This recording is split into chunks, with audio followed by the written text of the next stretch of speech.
guys, dito ako sa kahabaan ng PU Balik Station. Ngayon ko na i-reveal kung saan talaga lumaki si Hammerman. Dito ako nag-birthday nung grade 2. Sa 100 piso ko, may sukli pa ako, pinakain ko lahat ng klasiko. Let's go! Mang Romy! Ganyan lang po kami, dati pa man.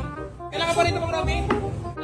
Oo, 93, nag-1, 2, 3 na ako rin. Nakasanayan na ito ng mga taga Marulas. Lahat po, dinadayo pa to. Siyempre, di mawawala yung sticker natin. Yan, ano to? Tokwa at pinagputulan. Buso dila. Ang may gawa, yan. Puta kapakagwapo niyan. Si Ate Linda, siya po yung kumukuha ng mga bayad pagkatapos kumain. Oh, ngayon lang to. Sasagutin po lahat ni Hammerman, lahat ng kumain. Yan!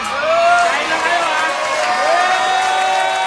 Si Mang Romy, isa yan sa pinagmamalaki ng Barangay Marulas kasi walang nagugutom dito sa amin. Lagi kong kinukwento to pero hindi kayo naniniwala. Magkano yung maliit na lugaw?